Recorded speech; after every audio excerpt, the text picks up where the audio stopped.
स्वागत है आप सभी का हमारे साथ अपने इस यूट्यूब चैनल सिविल ज्ञान में। दोस्तों, जैसे कि आप सभी जानते हैं कि यूपीएमआरसी का एग्ज़ाम जो है आपको जल्द ही 2 जनवरी को देखने को मिल रहा है। तो सबसे पहली बात, अगर आपने तैयारी कर रहे हैं या कर रही हैं, तो आपके लिए ज़रूरी ये है कि आप ये देखो कि जो सब्जेक्ट आपके एग्ज़ाम में आने वाला है, उस सब्जेक्ट में कौन कौन से टॉपिक से क्वेश्चन आता है, कौन कौन से टॉपिक से ज़्यादा क्वेश्चन आता है। लास्ट टाइम में उनको ज़्यादा रिवीजन करना होता है। तो मैंने यूपीएमआरसी की जो पीआईक्यू 2020 में हुआ था आपका, मैंने वहाँ से सबसे पहले फ्लूइड मैकेनिक्स के टॉपिक को उठाया है। फ्लूइड मैकेनिक्स आपके एग्जाम के लिए कितना इंपॉर्टेंट है, कितना नहीं, अभी आप खुद देख लीजिएगा। और उसके अंदर कौन सा टॉपिक ऐसा है जो कि आपको इंपॉर्टेंट है, उसको पढ़ के जाना है। पढ़ के तो आपको सब जाना है पूरा फ्लूइड मैकेनिक्स, लेकिन उससे भी पहले आपको जो जो पढ़ के जाना है, वो कौन से ऐसे टॉपिक जो आपको पढ़ के जाना है। तो आज आप लोग इस क्लास में बने रहिएगा और क्लास को पूरी देखिएगा। यहाँ पे जो यूपीएमआरसी में आए हुए प्रीवियस क्वेश्चन है उनको भी हम लोग डिस्कस करेंगे, और आपको किस तरीके से तैयारी करनी है फ्लूइड मैकेनिक्स के टॉपिक को लेकर के, उसकी भी हम चर्चा करेंगे। ये पहली हमारी क्लास है, मैंने कम्युनिटी पे डाला था, तो आप सभी ने कहा भी सबसे पहले आप टेक्निकल करा दीजिए। मैं टेक्निकल में सबसे पहले फ्लूइड मैकेनिक्स को चुना हूँ। उसके बाद मैं जो करूँगा, फ्लूइड मैकेनिक्स के बाद जो है मैं जो है उठाऊँगा आज एक बजे वाली क्लास में। फिर आपको 3 बजे या 4 बजे आपको क्लास मिलेगी, जिसके अंदर हम लोग सर्वेइंग के क्वेश्चन करेंगे। तो आपको आज ही के दिन सारी क्लासेस रात के 12 बजे तक मिल जाएंगी, जितनी भी टेक्निकल की क्लासें हैं। कल फिर हरदर अगर आज टाइम मिला तो आज आपको नानटेक भी मिल जाएगा, नहीं तो कल सुबह के टाइम आपको नानटेक क्लासेस मिलेगी। और कल शाम तक आपको एक क्लास मिलेगी जिसके ऊपर ही पूरा कंक्लूड करके बताऊंगा कि हाँ किस तरीके से आपको 10 दिन में आपका तैयारी करनी है। चलिए ज़्यादा बात ना करते हुए क्लास को स्टार्ट करते हैं, पहले क्वेश्चन की तरफ बढ़ते हैं। सबसे पहली बात आपको बता दूं, जो भैया ये आपका फ्लूइड मैकेनिक्स आप सुनते हो, फ्लूइड मैकेनिक्स या आप सुनते हो हाइड्रोलिक्स, तो ये हाइड्रोलिक्स के अंतर्गत आपको 3 टॉपिक पढ़ना होता है। सबसे पहले तो आपका जो होता है फ्लूइड आपका जो है मैकेनिक्स होता है, जहाँ पे आपको स्टैटिक कंडीशन में और आपका जो है डायनेमिक कंडीशन में फ्लूइड को अध्ययन करना होता है। फिर इसी में आपको जो है एक ओपन चैनल फ्लो आता है। फिर इसी में आपका जो है हाइड्रोलिक मशीन का भी पार्ट होता है। तो ये इन तीनों टॉपिक से क्वेश्चन आएगा, और अभी देखना इन तीनों टॉपिक से ही क्वेश्चन आया है। ऐसी बात नहीं है कि हाँ ओसीएफ से आया आया है, इससे नहीं आया, सबसे आया है। फ्लूइड वाले पार्ट से भी आया है, जहाँ पे हम लोग स्टैटिक डायनेमिक न्यूटोनियन ये सब चीज़ पढ़ते हैं। बर्नौली इक्वेशन हो गया आपका, ये सब हो गया। वहाँ पे हम ओसीएफ भी हमको देखते हैं, फिर हाइड्रोलिक मशीन भी आपको देखते हैं। ये सारे चीज़ों से क्वेश्चन पूछा गया है। तो आपको देखना है कि सारे क्वेश्चन पूछे गए, तीनों चीज़ आपको पढ़ के जानी है। ऐसा नहीं है कि आप फ्लूइड मैकेनिक्स पढ़ के आप ओसीएफ छोड़ के चले जाओगे तो दिक्कत हो जाएगी, आपके क्वेश्चन नहीं बन पाएंगे फिर। देखो, सबसे पहली बात, आप सभी का तहे दिल से शुक्रिया कि आप लोगों ने 700 हमको पहुंचा दिए हैं। 700 सब्सक्राइबर पर आप सभी का तहे दिल से शुक्रिया। और जल्दी से जल्दी यार इसको 1K तक पहुंचा दीजिए, ताकि आप सभी का सपोर्ट दिखे और हम जो है और अच्छी चीज़ें आपको बता सकूं, और अच्छी चीज़ें एनालाइज करूँ, और हमको मेहनत करने में मज़ा आए।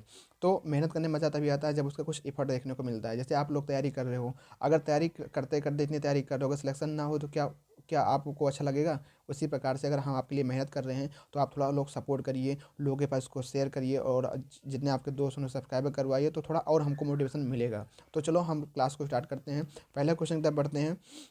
यहाँ पे जो भैया आपका पहला क्वेश्चन है, आप देख सकते हैं कि यहाँ पे पहला क्वेश्चन ही सरफेस टेंशन, मतलब कि प्रॉपर्टीज ऑफ फ्लूइड से क्वेश्चन पूछा गया, लेकिन न्यूमेरिकल का क्वेश्चन है। ऐसा नहीं है कि यहाँ आपका ये जो है न्यूमेरिकल क्वेश्चन नहीं है, न्यूमेरिकल क्वेश्चन आपका है। ये सरफेस टेंशन का क्वेश्चन है। और क्वेश्चन को पढ़ते समय बहुत ध्यान से रखना, क्योंकि गलती होने के चांसेस रहते हैं ऐसे क्वेश्चनों में। क्योंकि आसान होता है, आपको पता है क्या लगेगा, या तो आपको पता है डेल्टा पी इक्वल टू 2 सिग्मा/डी लगेगा, या तो आपको पता है 4 सिग्मा/डी लगेगा, या तो 8 सिग्मा/डी लगेगा। लेकिन ये कब लगेगा, किस कंडीशन में लगेगा, ये अलग अलग कंडीशन होती है। क्वेश्चन पढ़ो पहले। If the surface tension at air water interface 0.07 Newton per meter, then the pressure difference between the inside and outside of an air bubble, ये ध्यान रखना, एयर बबल गोला मार लेना, एयर बबल है, अब the diameter 0.02 mm will be. मतलब आपको जो सिग्मा दे रखा है, आपको 0.07 न्यूटन पर मीटर दे रखा है, और प्रेशर डिफरेंस डेल्टा पी आपको निकालना है, और डायमीटर आप द जो बबल दे रखा है वो 0.02 mm दे रखा है। ठीक है, एमएम में दे रखा है। निकालना किस में है, सब देखो, सारी वैल्यू किलो पास्कल में है, सारी वैल्यू आपकी किलो पास्कल में है। ठीक है, तो यहाँ पे जो है गलती आपको नहीं करनी है, सारी वैल्यू जो आपकी किलो पास्कल में है। तो आप करोगे क्या, आप जो है करोगे क्या भैया, सबसे पहले आप करोगे क्या, तो आपको पता है कि जब एयर बबल कह दे तो एयर बबल में क्या होता है, वहाँ पे दो इंटरफेस बन जाता है। तो जो वहाँ पे जो होगा, ये कंडीशन हो जाता है सोप बबल के तरीके से। जैसे आपका सोप बबल होता है, तो आपको लेना पड़ेगा डेल्टा पी इक्वल टू 8 सिग्मा/डी। कितना लोगे, 8 सिग्मा/डी। जहाँ पे 8 हो गया, सिग्मा का मान कितना हो जाएगा आपका, सिग्मा है 0.07, इसको मत छेड़ो, न्यूटन पर मीटर में रहने दो। जो डाया है आपका 0.02, 0.02 mm में है, तो mm से हम मीटर में जाएंगे तो हो जाएगा 10⁻³ हो जाएगा। ठीक, अब यहाँ देखो दशमलव के बाद 0.7.02, तो ये दशमलव से ये दशमलव आपका हो जाएगा कैंसिल। अब ये 10⁻³ ऊपर जाएगा तो हो जाएगा 8×7 = 56, 56 गुणे 10⁻³ डिवाइड बाई 2, और 2 से काटोगे तो आएगा 28, 28 इंटू 10⁻³ मतलब कि 28 किलो पास्कल। कितना हो गया? 28 किलो पास्कल हो गया। ठीक है, न्यूटन पर मीटर में आता, 10⁻³ लग गया तो किलो पास्कल में हो गया, तो इसका जो करेक्ट आंसर होगा वो 28 किलो पास्कल होगा। कितना होगा? 28 किलो पास्कल होगा। पर यहाँ पे गलती कहाँ होगी आपकी? आप जल्दी से इसको पढ़ोगे एंड आउटसाइड एयर बबल, तो जल्दी से अगर आपने कहीं कहीं भी अगर हल्का सी गलती की और गलती की जगह पे आपने क्या लगा दिया, ΔP = 4σ/d अगर लगा दिया, तब भी आपका आंसर आएगा, और वो आंसर आपको विकल्प में मिलेगा। सिग्मा का मान कितना रखोगे? 0.07 रखोगे, और इसके लिए रखोगे 0.02 और 10⁻³ कर दोगे। एम एम को मीटर में चेंज करने के लिए। अब ये करोगे, यहाँ 2 जीरो से ये 2 रो मतलब कैंसिल, तो बचेगा ऊपर 4×7 और 10⁻³ ऊपर जाएगा पॉजिटिव में, नीचे 2, 2 से काटोगे 2 दूना 4, 2 सत्ते 14 गुणे 10⁻³ किलो पास्कल।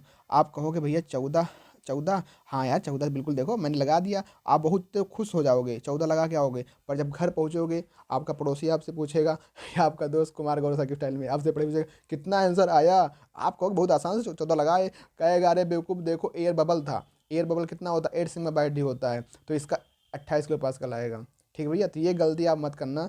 ये चीज़ें मैंने आपको मतलब होती हैं गलतियाँ यार, आपको लगता होगा नहीं होगी मुझसे, होंगी, हमसे खुद हो जाती हैं गलतियाँ, ऐसी गलतियाँ, तो आपको ये गलती नहीं करनी है।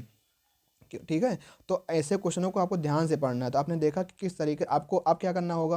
अब आपको ये तीनों फार्मूले याद रखना होगा। लिक्विड आप, अच्छा भैया इसको बता देता हूँ, ये लिक्विड जेट के केस में होता है। जब कहेगा लिक्विड जेट ना तो 2σ/d होता है, तो लिक्विड जेट के केस में आपका ये होता है, तो इस बात को ध्यान रखना। तो ये सारी गलतियाँ आपको बिल्कुल नहीं करनी है। ठीक है, तो उम्मीद करता हूँ ये क्वेश्चन समझ में आया होगा।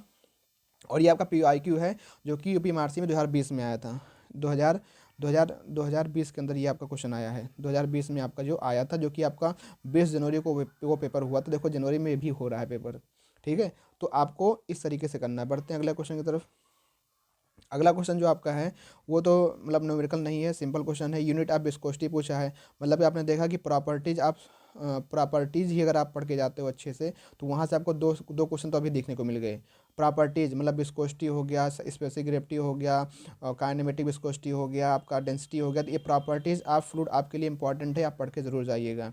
तो यहाँ पे यूनिट ऑफ विस्कोसिटी पूछा है, तो आपको पता है कि विस्कोसिटी आपकी कौन कौन सी होती है। एक आपकी होती है डायनेमिक विस्कोसिटी, एक होती है आपकी काइनेमेटिक विस्कोसिटी। पर यहाँ पे जो ऑप्शन जो दिया है वो दिया है डायनेमिक विस्कोसिटी के हिसाब से, मतलब पॉइज दिया है, वो भी सीजीएस मात्रक में दिया है।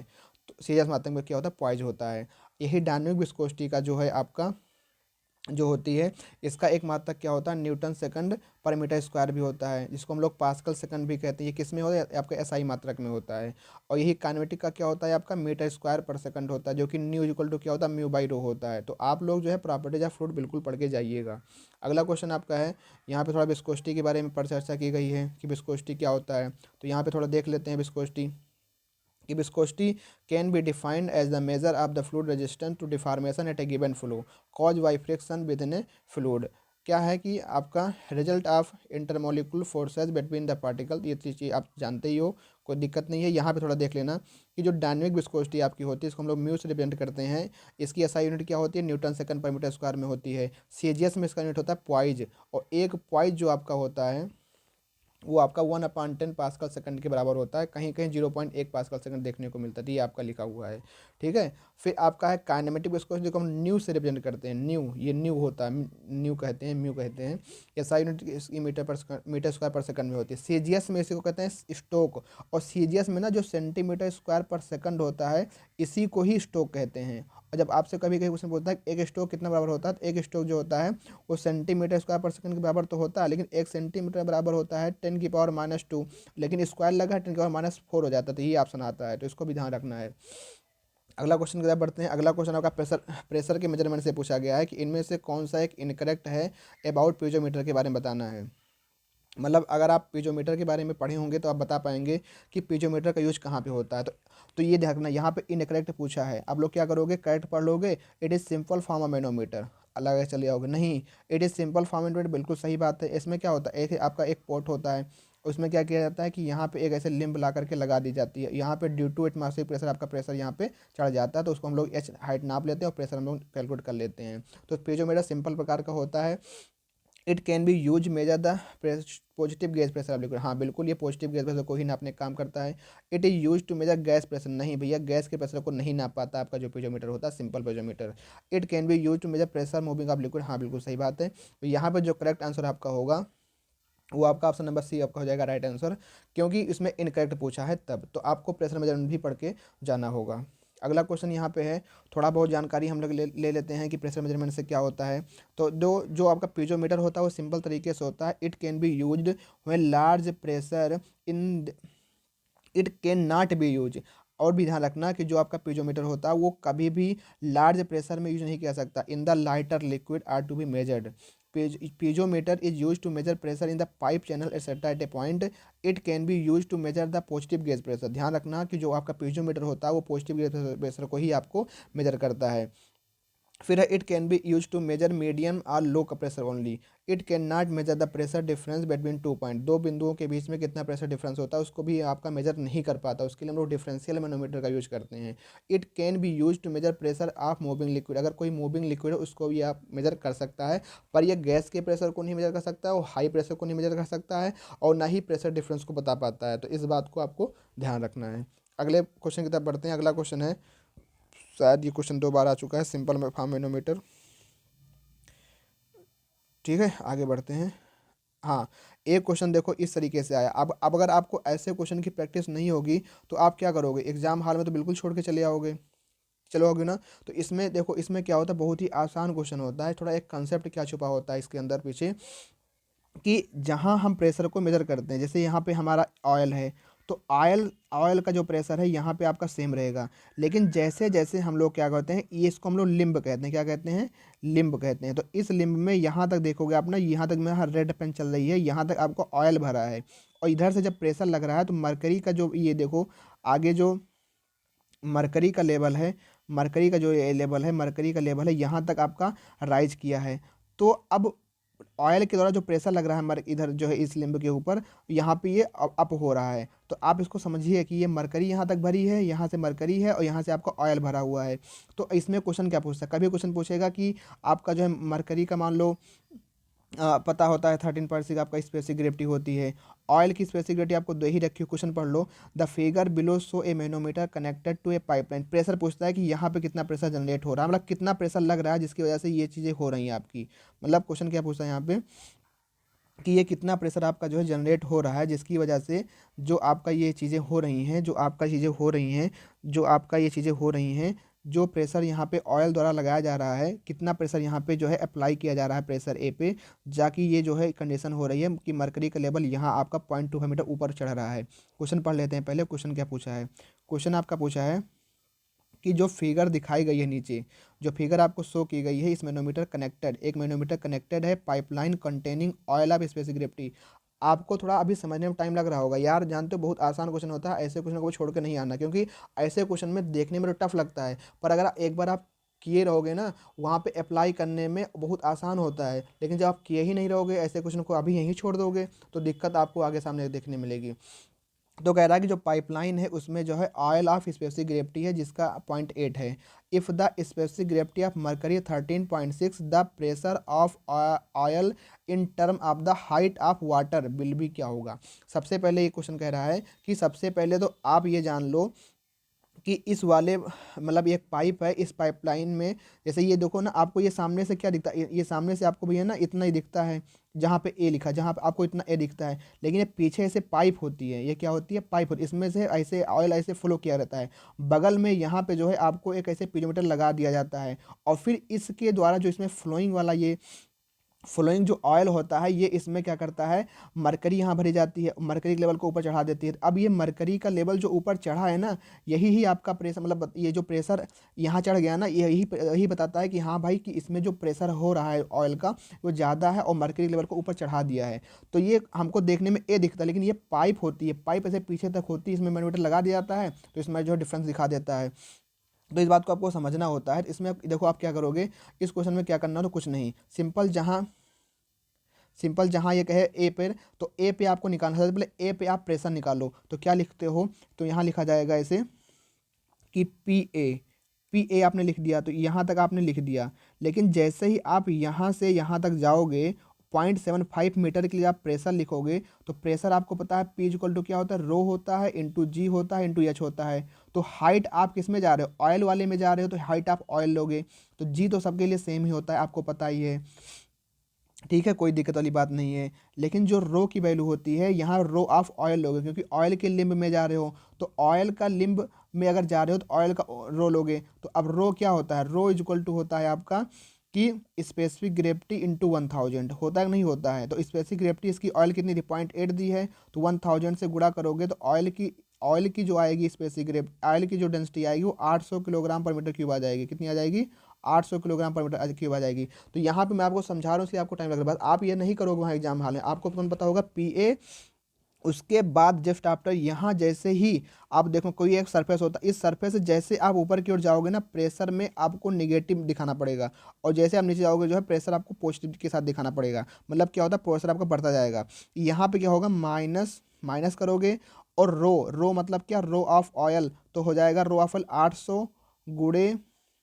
अब यहाँ 9.81 जी का मान मत लेना, क्यों, क्योंकि आप इसमें लेने लो क्योंकि यहाँ कैलकुलेशन बहुत ज़्यादा आपकी टफ हो जाएगी। आपको यहाँ पे जी का मान 10 लेना पड़ेगा। अगर क्वेश्चन में दिया होता तो ले लेते, लेकिन क्वेश्चन में कुछ नहीं दिया, तो यहाँ पे हम फ्री हैं कि 10 लेंगे। इंटू हाइट कितनी है आपकी, 0.75, यहाँ तक पहुँच गए। अब आप यहाँ तक आपने लिख लिया। अब लेकिन आप यहाँ देख रहे होगे कि आपको यहाँ पर यहाँ से यहाँ तक की हाइट इस नहीं दे रखी है, नहीं दे रखी ना, लेकिन यहाँ तक ऑयल तो भरा होगा ना, इसका भी कुछ प्रेशर लगेगा, लेकिन इतना ही ऑयल इधर ही तो भरा होगा। तो ये क्या करता है, एक दूसरे को इतना नेग्लेक्ट कर देता है। तो इस पार्ट में हम लोग कैलकुलेशन कोई नहीं करते हैं, तो ये तो गायब हो गया, काम खत्म, इतना लिख दिया। अब हम आगे इस मरकरी के सरफेस पे, कहाँ पे आ गए, जहाँ पे हमारी ये नीली वाली पेन चल रही है, आप देखोगे इस नीली वाली पेन पे यहाँ पे आ गए। अब आप देखोगे कि यहाँ से यहाँ तक की हाइट तक मरकरी भरी है, यहाँ तक, और फिर इतना ही सेम मरकरी हाइट यहाँ तक भरी है, जहाँ से पॉइंट फाइव शुरू हुआ है। तो अब इतने वाले पार्ट को भी हमको नेग्लेक्ट कर देना होगा। क्या करना होगा, नेग्लेक्ट कर देना होगा। इस पार्ट को हम लोग नेग्लेक्ट कर देते हैं। अब हमारे पास बचा कैलकुलेशन के लिए कौन सा पार्ट, ये इतना हाइट। अब हम किस में आ गए, मरकरी वाले में आ गए। तो अब हम ऊपर की ओर जा रहे हैं ना, तो तब भी यहाँ भी आपको निगेटिव ही लेना पड़ेगा। यहाँ भी आप क्या करोगे, निगेटिव ही लेके चलोगे। तो यहाँ पे लिखोगे कि माइनस का रो जी एच करोगे, रो आप मरकरी करोगे, जी आप स्पेसिफिक जी आपका रहेगा, और एच आप मरकरी की रहेगी। तो आप देखोगे रो आप मरकरी कितना होता है, 13,600, 13,600 हो जाएगी 100 से गुणा करने के बाद, इंटू 10 करोगे, इंटू हाइट कितनी आपकी है मरकरी की, 0.25 है, 0.25 है। अब यहाँ पे मैं आपको सॉल्व करके मैं रखा हूँ, आपको मैं बता देता हूँ कि भैया मेरा जो सॉल्व करने के बाद जब आएगा पी ए बराबर जो आप करोगे, तो हो जाएगा 800 गुणे 10 गुणे 75 जब करोगे, तो ये आपका आ जाएगा 600। कितना आ जाएगा, 600। कैसे, 800 गुणे 10 कितना, 8,000 हो जाएगा, और 8 पंचे 40, 8 पंच 40, 8 से 56 4 60, और उसके बाद जो है 60, और 3 जीरो और बढ़ा दो, लेकिन उसके बाद 2 जीरो आपको लगाना भी तो पड़ेगा, जो है ना, 8 पंच 40, 8 से 50 आपको 2 जीरो आपको लगाना पड़ेगा। तो आपका यहाँ पे कितना आ जाएगा, आपका 6,000 लगभग आ जाएगा। तो 6,000 ये हो जाएगा। फिर ठीक है, फिर आपका जो है इधर जब गुणा करो, 13,600 किससे गुणा करो, आप गुणा करके देख लेना कैलकुलेटर जो है, 34,000। मैं देखो आपको, देखो गुणा करना आसान है यार, 25 का पहाड़ा से गुणा करना आसान नहीं है, 8 का गुणा इसमें करना आसान है। तो ये जो आ जाता है टोटल यहाँ पे आपका, यहाँ पे जो आपका जाता है, ये आपका जाता है 4,000 समथिंग ये आ जाता है, 4,000 समथिंग आ जाता है। लेकिन अब यहाँ पे जो आपका पी ए है, ये आपका क्या होगा, रो जी एच ए होगा। अब यहाँ पे कहा है, क्वेश्चन पढ़ो, क्वेश्चन जब आप पढ़ोगे, क्वेश्चन जो आप पढ़ोगे, तो यहाँ पे देखो हाइट ऑफ वाटर दे रखा है, हाइट ऑफ वाटर के टर्म में पूछना है। तो हाइट ऑफ वाटर के टर्म में पूछना है, तो आपको यहाँ पे हाइट ऑफ वाटर के टर्म में बताना। तो यहाँ पे रो किसका लोगे, वाटर का लोगे, जी किसका लोगे, 10 लोगे, एच ए कितना हो जाएगा आपका, तो ये हो जाएगा 40,000, ये 34,000 आएगा, ये आपका 6,000 आएगा, दोनों लोग हो जाएगा 40,000। तो 40,000 डिवाइड बाई 3, ये जीरो 1 जीरो, ये तो 3 1 4 कट जाएगा। तो ये चेक मान कितना आ गया आपका, 4 मीटर आ जाएगा। ये पानी के पद में आया है, तो आप देखोगे ऑप्शन में आपका पानी के पद में ये मिलेगा। ये आपको देखने में लग रहा है इतनी बड़ी कैलकुलेशन, बहुत पर यार बहुत आसान होती है। आप थोड़ा एक बार कोशिश करना, आप देखना, आप अपनी शक्तियों को मत भूलो, क्योंकि आपने डिप्लोमा में ऐसे क्वेश्चन को उड़ा उड़ा के फेंका है, बिना कैलकुलेटर के आप करते थे, पर आप अपनी शक्तियों को भूल गए हो यार, शक्तिमान भाई। तो ये देखो ऑप्शन क्या है आपका, ये 4 मीटर आपका आंसर होगा। आंसर सेकंड इज आपका होगा राइट आंसर होगा। ठीक है, तो ये इस तरीके के क्वेश्चन आपको देख लेना एक बार, क्योंकि ऐसे क्वेश्चन मैं नहीं आपको सजेशन दूंगा कि तुरंत ही करो। ऐसे क्वेश्चन बाद में रखा जाता है। जैसे होता क्या पेपर पेपर अटेम्प्ट करने का तरीका कि एक बार जो क्वेश्चन आपको एक नज़र से देख लो, जो आ रहे हो एक बार उसको कर डालो। लेकिन ऐसे क्वेश्चन जब आपके पास टाइम बचता है तो आप इन पर दे सकते हो। मान लो आपका 2-3 मिनट 4 मिनट टाइम बचा, आपके सारे क्वेश्चन लग गए हैं, आपको कुछ नहीं हो रहा, तो आप ऐसे क्वेश्चन पे दे सकते हो राइट जो है किया करके हाँ ये करो, क्योंकि ऐसे क्वेश्चन गलती नहीं होंगे आप एक बार देखे रहोगे तो। ठीक है, बढ़ते हैं अगले क्वेश्चन की तरफ। अगला क्वेश्चन की तरफ बढ़ते हैं। तो अगला क्वेश्चन आपका जो है, अब देखो अब यहाँ पे लेमिनार फ्लो से क्वेश्चन आ गया। तो अब लेमिनार फ्लो से क्वेश्चन आया है कि पाइप में भी फ्लो हो रहा था, ध्यान रखना पाइप में हो रहा है कि ओसीएफ में पूछा है कि आपका पाइप बेडमिन पैरेलल प्लेट पूछा है कि सॉइल से पूछा है, इस बात को बिल्कुल ध्यान रखना यार। क्योंकि लेमिनार फ्लो अगर आपका पाइप में होता है, अगर आपका लेमिनार फ्लो कहाँ पे होता है, पाइप के अंदर अगर होता है, तो आपको पता है कि जब भी आपका पाइप के अंदर लेमिनार फ्लो होगा, पाइप में अगर लेमिनार फ्लो होगा, तो उस केस में जो रेनॉल्ड नंबर की वैल्यू होगी आपकी, वो लेस देन कितनी होगी, 2000 होगी, तो आपका लेमिनार होगा। और ट्रांजिशन में कितना हो जाता है, 2000 से लेकर के 4000 के बीच में होगा। और ग्रेटर देन अगर 4000 की वैल्यू हो जाएगी तो कितना हो जाएगा आपका, वो आपका टर्बुलेंट हो जाएगा। ये किसके केस में है, पाइप फ्लो के केस में है। लेकिन यही क्वेश्चन पूछ ले कि ओसीएफ में बताओ कितना होता है, अगर ओपन चैनल फ्लो में हो रहा है तो उस केस में कितना होता है, random number value less than आपकी 500 होती है। और आपका ट्रांजिशन जोन में कितना होता है, 500 से लेकर के 1000 के बीच में होता है। फिर अगर ग्रेटर देन 5000 पूछे तो आपका टर्बुलेंट फ्लो हो जाता है। तो इस बात को ध्यान रखना। और एक आपका होता है बेटमीन पैरेलल प्लेट, बेटमीन कितना, पैरेलल प्लेट के बीच में। तो बेटमीन जब भी पैरेलल प्लेट आपका होगा तो उस केस में कितना होता है, रेनॉल्ड नंबर की वैल्यू बताना है आपको जल्दी से कमेंट करके। तो आपको ध्यान रखना है कि बेटमीन जब पैरेलल प्लेट होगा, अगर दो पैरेलल प्लेट के बीच में पानी का फ्लो हो रहा है, इस केस में पूछा कि लेमिनार फ्लो की वैल्यू कितनी होती है, तो आर ई की वैल्यू जो होती है आपकी 1000 होती है। और ग्रेटर देन आर ई की वैल्यू अगर होगी 2000, तो आपका हो जाएगा ट्रांजिशन। और वन नहीं सॉरी टर्बुलेंट। और 1000 से 2000 के बीच में कितना होगा, जो आपका हो जाएगा कि ट्रांजिशन जोन में। अगर यही पूछ ले कि सॉइल के बीच में कितना होता है, अगर सॉइल पार्टिकल के बीच में फ्लो हो रहा है, तो रेनॉल्ड नंबर वैल्यू वहाँ कितनी होती है, लेस देन 1 होती है। ट्रांजिशन जोन में 1 से 2 के बीच में होती है। और ग्रेटर देन 2 आपकी जो होती है टर्बुलेंट फ्लो में होती है। पर यहाँ क्वेश्चन जो आपका पूछा है कि पाइप फ्लो से पूछा है, तो आपका करेक्ट आंसर जो होगा आपका, वो हो जाएगा आपका correct answer option number A यहाँ पे हो जाएगा आपका राइट आंसर होगा। ये जो पहला नंबर है लेस देन 2000 वाला, तो आपको लेमिनार लेमिनार वाला टॉपिक पढ़ के जाना है, लेमिनार फ्लो पूरा आपको पढ़ के जाना ही जाना है। तो अब ये देखो एक क्वेश्चन जो है, ये क्वेश्चन जो है आपका वर्टिकल सेपरेटर से क्वेश्चन पूछा है। मतलब थोड़ा इसका हिंट दे देता हूँ, थोड़ा लंबा क्वेश्चन है, क्योंकि वीडियो लंबी हो जाएगी तो इसको मैं सोचता हूँ बाद में डिस्कस करूँगा, क्योंकि आप लोग फिर देखोगे नहीं। ठीक है, आप लोग अगर यहाँ तक देखते हुए आए हो 20-22 मिनट तक, तो आप लोग कमेंट करिएगा कि इस क्वेश्चन का अगर सोल्यूशन चाहिए होगा तो मैं बना के वीडियो डाल दूंगा। अब देखो, अब देखो, अब पहुंच जाते हैं आपके हाइड्रोलिक मशीन में। हाइड्रोलिक मशीन में क्या होता है कि आपको यहाँ से सेंट्रीफ्यूगल पंप से क्वेश्चन पूछा गया है। तो सेंट्रीफ्यूगल पंप के बारे में थोड़ा आपको जानकारी दे देता हूँ कि सेंट्रीफ्यूगल में क्या होता है कि आपका जो फोर्स्ड, यहाँ पे क्या होता है, फोर्स्ड लगता है। तो इसको कभी क्वेश्चन पूछता है कि सेंट्रीफ्यूगल में कौन सा फ्लो होता है, यहाँ पे अंदर आपका जो फोर्स्ड वॉर्टेक्स फ्लो होता है, फोर्स वॉर्टेक्स फ्लो आपका देखने को मिलता है। तो ये आपका क्या है, यहाँ पे स्टैंडर्ड है, यहाँ पे आपका संप है। तो इसके सेंटर से लेकर के यहाँ तक की जो होती है आपकी, ये होता है आपका सक्शन हेड। ये क्या करता है, पानी को यहाँ से सक करता है, तो ये आपका सक्शन हेड कहलाता है। और यहाँ से क्या होता है, यहाँ से आपका जो होता है पानी को डिलीवर करता है। और डाउट, तो इसको हम लोग डिलीवरी हेड कहते हैं। और टोटल मिलाकर के आपका मैनोमेट्रिक हेड आपका होता है। तो क्वेश्चन यहाँ से बनता है। देखो ये क्वेश्चन आपका बना भी है, थोड़ा मैं आपको थोड़ा दिखा देता हूँ कि ये देखो किस तरीके से आपका सेंट्रीफ्यूगल पंप होता है। यहाँ पे आपका इम्पेलर लगा होता है, यहाँ आपका चैम्बर होता है, शाफ्ट ये आपकी होती है, रोटेट करती है ऐसे। यहाँ से आपका पानी डिस्चार्ज होता है, आपकी केसिंग होती है, आपका सक्शन नोजल होता है, यहाँ से पानी सक करता है अंदर की ओर। तो इसको भी आपको ध्यान रखना है। यहाँ भी आप देख लो सेंट्रीफ्यूगल पंप की वर्किंग में। तो आप वर्किंग में आप देखोगे ना, तो यहाँ पे आपको जो है एक आपको वाटर सम्प दिखेगा। यहाँ पे आपका फुट वाल्व लगा होता है, ताकि जो डेब्रिस वगैरह उसके अंदर घुसे ना। ये आपका यहाँ पे ये सक्शन, यहाँ पे जो है डिलीवरी आई आप इम्पेलर होता है, केसिंग होता है, पानी यहाँ सक करता है, सक्शन पाइप कहते हैं, यहाँ से पानी बाहर निकल जाता है, इसको डिलीवरी हेड कहते हैं, टोन मिलाकर मैनोमेट्रिक हेड कहते हैं।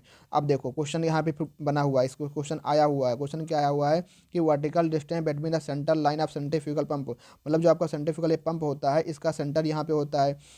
इसके सेंटर से लेकर के लिक्विड सरफेस पे, जहाँ तक आपका लिक्विड सरफेस होता है, उसको हम लोग सक्शन हेड कहते हैं। तो ऑप्शन डी यहाँ पे हो जाएगा, करेक्ट आंसर होगा। देखो डिलीवरी हेड भी पूछ सकता है, मैनोमेट्रिक हेड भी पूछ सकता है, तो आपको इसको ध्यान रखना होगा।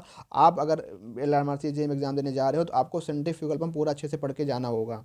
ठीक है, आगे बढ़ते हैं। आगे देखो रेसिप्रोकेटिंग पंप को उसने नहीं छोड़ा है, वहाँ से उसने क्वेश्चन पूछ ही लिया है कि रेसिप्रोकेटिंग पंप में पूछा है कि जो थ्योरेटिकल डिस्चार्ज आपका होता है वो किस तरीके से कैलकुलेट आपका होता है। तो आपको पता होना चाहिए कि जो आपका क्यू होता है वो आपका होता है area into length of stroke into N revolution per second. तो ये आपका होता है क्यू, ये किस में होता है, ये आपका सिंगल एक्टिंग रेसिप्रोकेटिंग पंप होता है। मतलब आपको पता होगा, आप देखा होगा, एक ऐसे होता है बना हुआ और यहाँ एक पिस्टन लगा होता है। ये पिस्टन क्या करता है, आगे पीछे क्या करता है, मूव करता है। तो यहाँ से जो पानी होता है ये आपको डिलीवर बाहर की ओर होता है। तो अगर ये सिंगल हो रहा है तो लेंथ ऑफ स्ट्रोक आपकी कहलाती है, एरिया पिस्टन होता है, एन होता है रेवोल्यूशन पर सेकंड में। अगर एक बार जा रहा है पर सेकंड में कितनी बार आ जा रहा है। अगर यहाँ पे पूछा है थ्योरेटिकल के लिए वन सिंगल के लिए पूछा, अगर यही टू आगे लगा दिया जाए तो ये डबल रेसिप्रोकेटिंग पंप के लिए हो जाता है। तो आपको ध्यान रखना है रेसिप्रोकेटिंग पंप जो आपका होता है वो आपका इस तरीके से पता किया जाता है। यहाँ पे एक क्या होता है, ये एरिया पिस्टन होता है, ये क्या होता है, लेंथ ऑफ स्ट्रोक होता है, ये इनका रेवोल्यूशन पर सेकंड में होता है। तो आपको ये मैं बताने की कोशिश कर रहा हूँ यहाँ पे कि यार कि आपको रेसिप्रोकेटिंग पंप भी पढ़ के जाना होगा एग्जाम में, ठीक है। अब यहाँ बर्नौली क्वेश्चन से क्वेश्चन फिर पूछ लिया, बर्नौली क्वेश्चन पूछा है उसके टोटल हेड को लेकर के। तो आप सभी को पता है कि सारे हेड में प्लस होता है, तो यहाँ माइनस कैसे आ गया, तो ये तो गलत हो जाएगा। माइनस वाला ऑप्शन ऐसे गलत, आपको कुछ नहीं पता तब भी आप कर सकते हो यार। ऑप्शन कुछ ऐसे होते हैं ना, यहाँ माइनस यहाँ गलत हो गया, आप थोड़ा बहुत अगर पढ़े होगे तब भी कर दोगे। यहाँ तो सारे माइनस ये नहीं होगा, तो यही बचा एक, क्योंकि सब में प्लस होता है वो, क्योंकि आपका चाहे पोटेंशियल हेड हो, चाहे आपका फिर प्रेशर हेड हो, चाहे आपका कनेक्टिक हेड, सारा आपका प्लस होता है। तो सी ऑप्शन यहाँ पे हो जाएगा राइट आंसर। आगे बढ़ते हैं। आगे भी आपका देखो अब ये देखो ऐसे क्वेश्चन यार पूछे हैं इन्होंने। ये क्वेश्चन थोड़ा ज़्यादा ज़्यादा लंबा क्वेश्चन नहीं है, लेकिन पर यार वीडियो ज़्यादा लंबी हो जाएगी थोड़ा समझाने में। तो ये देखो सेंट्रीफ्यूगल पंप का भी क्वेश्चन पूछ रखा है, मतलब पूरा ये पंप से क्वेश्चन पूछा है, न्यूमेरिकल पूछ लिया यहाँ पंप से। तो आपको मतलब थोड़ा हाई लेवल पढ़ के जाना होगा। यहाँ जो फार्मूला यूज होगा कुछ इस कंसेप्ट में आपका यूज होगा, तो इसको ध्यान रखना। तो ये इसका पूरा सॉल्यूशन है, आप देख सकते हो। क्योंकि यार मैं नहीं चाहता कि ज़्यादा वीडियो लंबी बने, क्योंकि आपके पास टाइम कम है, क्योंकि आप भी नहीं देखोगे फिर बाद में, ठीक है। अगला क्वेश्चन देखो, यहाँ पे देखो। अब हाँ, अब ये क्वेश्चन थोड़ा कराऊंगा यार, चाहे आप लोग देखो या ना देखो, कि लेकिन इसको कराऊंगा, ऐसे थोड़ी होता है, ठीक है। अगर जो पढ़ने वाले बच्चे होंगे देखेंगे ही। यहाँ पे है रेक्टेंगुलर बियर जिसका 10√2 मीटर वाइड दे रखा है, मतलब बी जो आपका दे रखा है वो 10√10 मीटर वाइड दे रखा है। Has a constant head, head दे रखा है आपका 1 metre. Coefficient of discharge C D value देखा है 0.6, जी का मान रखा है 9.8 मीटर पर सेकंड। निकालना है डिस्चार्ज ओवर द नॉच। तो आपको पता है जब नॉच के ऊपर से जब फ्लो होता है तो उसके लिए जो फार्मूला आपका यूज होता है, क्यू इक्वल टू होता है दो रेक्टेंगल नॉच के 2/3 C D B under root 2 G h⁻³ तो अगर ऐसे क्वेश्चन आता है तो उनको बाद में करना, क्योंकि इसमें थोड़ा कैलकुलेशन होती है। लेकिन कभी कभी डेटा ऐसा दिया होता है कि सब कुछ इजीली कट जाता है। जैसे मान लो हेड है, आप लोग डरते हो कि 3/2 कैसे लोगे, यहाँ हेड देखो एक ही दे रखा होगा, एक दे रखा है, देखो बिल्कुल एक दे रखा है, तो 1 की पावर 3/2 तो एक ही हो जाएगा, आराम से सॉल्व हो गया। 2/3 रख दिए, सी डी वैल्यू 0.6 रख दिए, बी की वैल्यू आपको 10√10 रख दिए। यहाँ थोड़ा दिक्कत होगी, अंडर रूट 2 जी 9.81, ठीक है। तो ये चीज़ें आपको थोड़ा दिक्कत करेंगी, लेकिन हाँ क्वेश्चन को थोड़ा ट्राई जरूर किया करें, क्योंकि कभी कभी डेटा आपको देखने में तो बड़ा लगता है लेकिन सॉल्यूशन बहुत इजी होता है, क्योंकि बस फार्मूला बेस होता है। तो इस क्वेश्चन में जो आपका जो आता है आंसर वो 56,000 लीटर पर सेकंड आ रहा है, क्योंकि इसको जब पूरा आप सॉल्व करोगे तो आएगा 56 मीटर क्यूब पर सेकंड। मैंने भी इसको सॉल्व किया है। 1 मीटर क्यूब में अपने के पास 3 लीटर होता है, ठीक है। तो इस तरीके से जो है क्वेश्चन पूछा गया है फ्लूइड मैकेनिज्म में। आगे जो है अब देखो पूरा ये कैविटेशन वाला चैप्टर ही छाप दिया है, मतलब कैविटेशन वाले कंसेप्ट को छाप दिया। क्वेश्चन भी आया है, ऐसे क्वेश्चन आया था पूरा। अब ऐसे क्वेश्चन को अगर आप पहली बार देखोगे एग्जाम हॉल में तो आप ऐसे ही जो है कप उठोगे यार कि यार क्या ही पूछ लिया इस क्वेश्चन में। तो देखो इसमें क्या पूछा है, कैविटेशन का कंसेप्ट दिमाग में घुमाओ। कैविटेशन में क्या होता है, कैविटेशन इफेक्ट में क्या होता है कि जो आपका फ्लोइंग लिक्विड प्रेशर होता है वो क्या करता है कि जहाँ पे एरिया कम देखता है वहाँ पे उसका प्रेशर लो होकर के जो वेपर प्रेशर होता है फ्लूइड का जो फ्लो होता है उसका सेचुरेशन वेपर प्रेशर के इक्वल आने की कोशिश करता है, अप्रोच करता है। जब वो अप्रोच करता है तो प्रेशर हमारा लो प्रेशर हो जाता है, और लो प्रेशर जब हमारा हाई प्रेशर में कन्वर्ट होता है तो वहाँ पे क्या होता है, बबल एक्सप्लोड होता है, जिसकी वजह से क्या होता है कि जो हमारे पाइप की वाल होती है उन पे वो क्या करती हैं कि एयर पॉकेट बना कर दें, जो है ताबड़तोड़ उनकी बमबारी करती हैं। तो वहाँ पे कैविटेशन होने के चांस होते हैं, मतलब कि पाइपों के में चिटकन फुटकन इस तरीके से कंडीशन होती है। तो अब इसमें क्वेश्चन पढ़ो, कह रहा है if the pressure at any point in the liquid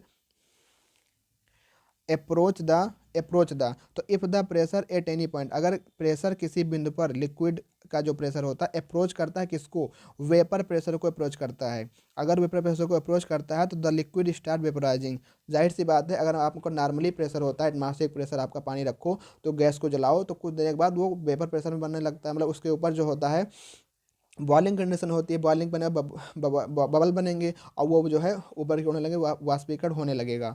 तो आप कह रहा है कि द लिक्विड स्टार्ट वेपराइजिंग, बिल्कुल सही बात है। आगे क्या भरा जाएगा, तो यहाँ भरने वाला है vapour bubble that are created in the region of, जो वेपर के बबल होते हैं, जब फ्लोइंग प्रेशर की बात करते हैं तो वो आपके लो प्रेशर वाले जोन में क्रिएट होते हैं, क्योंकि जहाँ पे लो प्रेशर होगा, जहाँ पे एरिया कम होगा वहीं आपका लो प्रेशर होगा, तो लो प्रेशर वाले जोन में ये क्रिएट होंगे।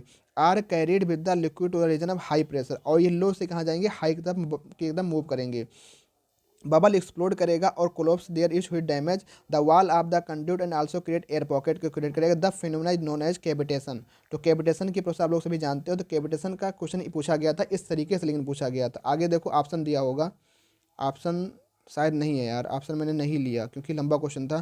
तो इस ऑप्शन में देखो, यहाँ ऑप्शन एक दिया है तो ऐसे दिया था, उसमें एक ऑप्शन, दो ऑप्शन, तीन ऑप्शन, चार ऑप्शन। पहले दे दिया कैविटेशन, फिर दे दिया हाई प्रेशर, फिर दे दिया लो। इसमें छांट छांट के दिखाना था कि इसमें कहाँ पे क्या भरा जाएगा। तो एमआरसी का पेपर इतना आसान नहीं बनाता, थोड़ा मतलब आपको पहले से मैं तैयार कर रहा हूँ कि आपको थोड़ा अच्छे से सोचना पड़ेगा। अब यहाँ पे थोड़ा सीमेंट का कंसेप्ट आ गया तो इसको आप देख लीजिएगा, छोड़िए। आगे क्वेश्चन है, अब देखो उसने ओसीएफ को भी नहीं छोड़ा भाई, ओसीएफ को भी उसने नहीं छोड़ा है। तो ओसीएफ से क्वेश्चन पूछ लिया है कि इनमें से कौन सा, तीन लाइन दी है, एक लाइन, दो लाइन, तीन लाइन दी है, तीन लाइन पूछना है कि मोस्ट इफिशियंट ट्रायंगुलर सेक्शन पूछा है। तो आप सभी के दिमाग में ये आना चाहिए कि मोस्ट इफिशियंट जो ट्रायंगुलर सेक्शन होता है ये कैसा होता है। तो आपको पता है कि ये आपकी डेप्थ ऑफ फ्लो वाई होती है, इसका एंगल थीटा कितना होता है, 45 होता है। या आप निकालोगे तो ये भी वाई हो जाएगा और ये भी आपका वाई हो जाएगा, तो ये टोटल कितना आ रहा है, 2y के बराबर आता है। तो यही मोस्ट इफिशियंट जो कंडीशन होती है, मोस्ट इफिशियंट जो कंडीशन होती है, और मोस्ट इफिशियंट जो कंडीशन, उसी के बारे में तीन लाइन दी है, उसको पढ़ के आंसर देना। लेकिन पहले थोड़ा जान लो कि रेक्टेंगुलर ट्रायंगुलर चैनल के लिए कौन कौन सी कंडीशन होती है। तो थीटा 45 डिग्री होता है, बिल्कुल सही बात है। दूसरी बात, टॉप ऑफ जो फ्लो होता है 2y के बराबर होता है। और एक बात ध्यान रखना कि हार्डवेयर रेडियस जो आर होती है वो वाई बाई क्या होती है, √2 होती है। ठीक है, √2 होती है। तो अब क्वेश्चन पढ़ो, अब पढ़ो क्वेश्चन क्या पूछा है। क्वेश्चन पूछा है कि कौन सा इनमें इनकरेक्ट है, top width of flow of water is twice of the depth of water. तो बिल्कुल सही बात है भाई, पहली बात तो बिल्कुल सही है। साइड ऑफ चैनल जो मेक होती है 45 डिग्री विद द वर्टिकल, हाँ ये भी बात बिल्कुल सही है। ठीक है, hydraulic depth 75% of the depth of water, नहीं, हाइड्रोलिक डेप्थ आज होती है y/2√2 होती है। अगर हम बात करें तो ये 2√2 के ना 1.414 होता है ना, इसका मतलब 41.4% ऐसा कुछ हो सकता है, लेकिन 75% नहीं, गलत बात है। तो इसमें पूछा कौन सा इनकरेक्ट है, तो आपका थर्ड ही इनकरेक्ट है। तो आपने देखा कि यहाँ पे हमने जो है ओसीएफ के क्वेश्चन भी पूछा है, तो आपको हमने टोटल कम से कम ये 12 से, देखो मैं बता दूं, मैं काउंट करके रखा हूँ कि कितने क्वेश्चन आपके आए थे। तो ये आपके 14 क्वेश्चन थे, 14 क्वेश्चन थे। मतलब भैया जो है आपके 14 क्वेश्चन आपके जो है हाइड्रोलिक्स, ओसीएफ और आपके जो है मशीन से क्वेश्चन आए हैं। तो आपके लिए ये इंपॉर्टेंट सब्जेक्ट है या नहीं, आप लोग जरूर बताएं, इंपॉर्टेंट सब्जेक्ट है या नहीं। तो बिल्कुल इंपॉर्टेंट है, आपको पढ़ के जाना ही होगा। और जो जो टॉपिक्स मैं बता दूं उन टॉपिक को ज़रूर देख के जाना। सबसे पहला टॉपिक है आपका कि सरफेस, सबसे पहला टारगेट आपका जो है प्रॉपर्टीज ऑफ फ्लूइड, कौन सा, प्रॉपर्टीज ऑफ फ्लूइड आपको पढ़ना है, प्रॉपर्टीज ऑफ फ्लूइड आपको पढ़ना है। उसके बाद जो है आपको प्रॉपर्टीज ऑफ फ्लूइड पढ़ने के बाद जो है फिर प्रेशर मेजरमेंट वाला, प्रेशर मेजरमेंट का टॉपिक जो आपका है वो पढ़ना है। ठीक है, प्रेशर मेजरमेंट के बाद जो है आपको जो है ये लेमिनार फ्लो और टर्बुलेंट फ्लो वाला जो चैप्टर है इसको आपको पढ़ना है। ये इंपॉर्टेंट है क्योंकि ऐसे क्वेश्चन आपके बने हुए हैं। फिर अगर हम मूव करें कि जो बर्नौलीज इक्वेशन होती हैं, बर्नौली जी क्वेश्चन हो गई हैं। फिर बर्नौली के मान लो इस बार एप्लीकेशन तो नहीं है कि वैसे एप्लीकेशन में बेंचुरी मीटर आपका होता है, फिर क्वांटिटी इक्वेशन, ये सारी चीज़ें आपको पढ़नी ही पढ़नी है। फिर आपको जो है अगर हम चले मशीन की तरफ, तो मशीन में आपको दो मशीन पढ़नी पड़ेगी, मतलब एक पंप पढ़ना पड़ेगा जो कि आपका रेसिप्रोकेटिंग पंप होगा, एक आपका सेंट्रीफ्यूगल पंप पढ़ना पड़ेगा। फिर मशीन में और का जो है आपका टरबाइन थोड़ा बहुत जरूर देख के जाना, क्योंकि टरबाइन हो सकता है इस बार पूछ ले। ठीक, ये हो गया। फिर ओसीएफ में ज़्यादा कुछ नहीं पढ़ना। तो आपने जितने भी आपके रेक्टेंगुलर चैनल होते हैं, ट्रेंगुलर चैनल होते हैं, फिर जितने भी ये सारे चैनल होते हैं, कि मोस्ट इफिशिएंट कंडीशन के बारे में जरूर पढ़ के जाना, चाहे आप कुछ न मत पढ़ के जाना, लेकिन ये रेक्टेंगुलर चैनल ये सबके मोस्ट इफिशिएंट पढ़ के जरूर जाना। तो उम्मीद करता हूँ क्लास आपको ये मतलब समझ में आया होगा कि हमको फूड मैगजीन में कैसे क्या क्या पढ़ना है, और उम्मीद करता हूँ क्लास भी अच्छी लगी होगी। तो अगर आप चैनल पर नए हैं तो चैनल को सब्सक्राइब जरूर करिएगा, और एक बार जरूर को पूरा देखिएगा वीडियो यार, क्योंकि इसमें फ्लूइड मैकेनिक्स की सारी चीज़ें हमने इसमें कवर की है जो भी आपके एग्जाम में आई थी प्रीवियस में। तो मिलते हैं फिर हम नेक्स्ट क्लास में, जिसमें हम लोग करेंगे सर्वे, जो कि आपके इंपॉर्टेंट रहने वाले हैं। तो देखना मत भूलिएगा। थैंक यू, जय हिंद, जय भारत।